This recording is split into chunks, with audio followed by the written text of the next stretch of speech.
But, So you're a published author. oh, we're skipping right to that, huh? Yeah, I mean.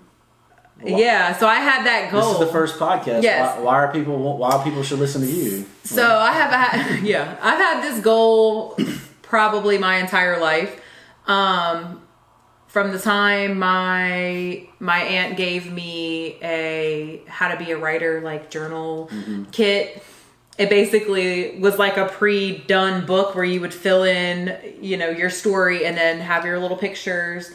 And that just excited me so much that I was able to write down something, have something that I created in front of me that was entertaining, funny, just there, So years later, I, go home and I'm going through my stuff and I'm finding like my old diaries, my old journals. And I'm telling you, I was wild. I'm wild now. I'm wild. I was wild at 5, 10, 12. I'm just like, the thoughts that were going through my mind, I actually wrote them down and they were crazy. As crazy as they were in my head, they were as crazy on the paper.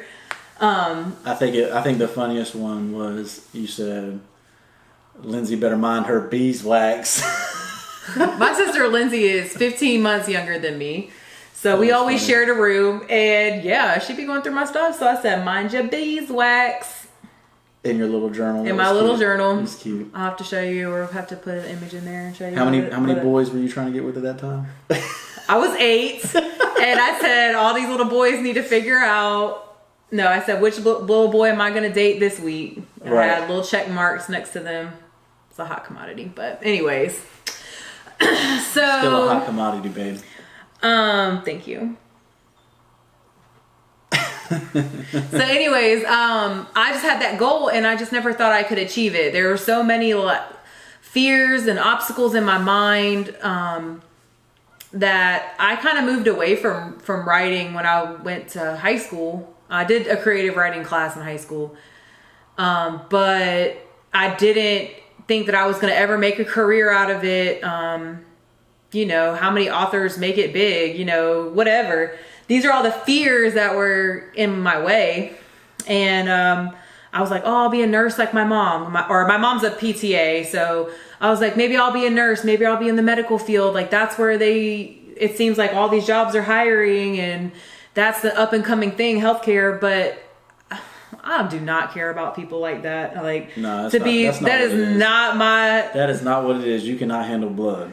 But I mean, I just care don't. About people. I do care about people, but I don't want to be paid to care about white people and take care. Like that's just. I help people in a different way. Mm-hmm. You're entertainment. But anyways, so So why were you so scared? Well, just the process scared me, and back then Amazon, like this book that I published is through Amazon. Back then, Amazon didn't exist. Like you had to buy your books up front. You had to, order in bulk. You had to be approved to be an author. People are mean. Like sometimes people I just didn't want the pressure. Like when I produced something that people would say they didn't like it or they would understand my thought process. And that is before social media. That's before, all this. So now social media has made it like 100 times worse where people get ragged on all the time and get pushed to the limits. And I just didn't want to be, even this is kind of like a fear thing. Cause I try not to be a negative person. You're not a negative person. We're not going to hate on somebody publicly, because they're trying to achieve their goals. That's not what we do. Right. We want to uplift and support and help improve if they need to improve or, just find something nice to say about what they're doing. Anyways, long story short, I was just scared. But Amazon's made it so easy that it's a no-brainer, really. I mean, once you learn the programs that your book needs to adapt to, you just upload it to Amazon and trust me, it's a lot longer process. We'll definitely talk about that on another podcast, but those kind of fears, I don't know how to draw.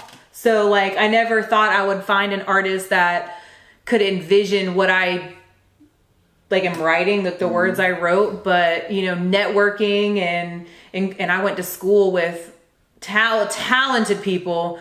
You went to school with a lot of talented people that I still keep in contact with, that I could literally ask to help me out with something, and they totally would. So I actually was very fortunate to link up with one of my best friends.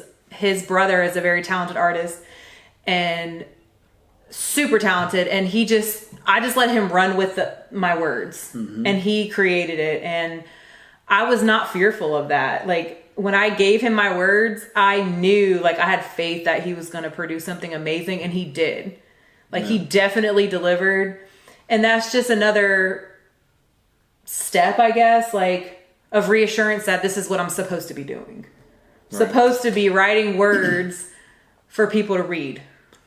Right. So what's the number one thing you should get from this first episode is find your purpose. Find your purpose, yeah. Right. And don't run from it. I ran from it. I tried to go into healthcare. I left school to figure out what I wanted to do, and ended up coming back and being the communications major that I picked. And trying to learn my craft and trying to hone on it. But really, school was great and everything, but really for me, I just need to sit down, even if I didn't have school, if I had no training with any of the stuff that school maybe has taught me. I don't even know. I had to relearn it. It's been so long anyways. So it didn't even matter that I learned it already. It's been so long that I already forgot. But just having the time, taking the time to prioritize what's important to you. And that's what I had to do. Right. When I created the book.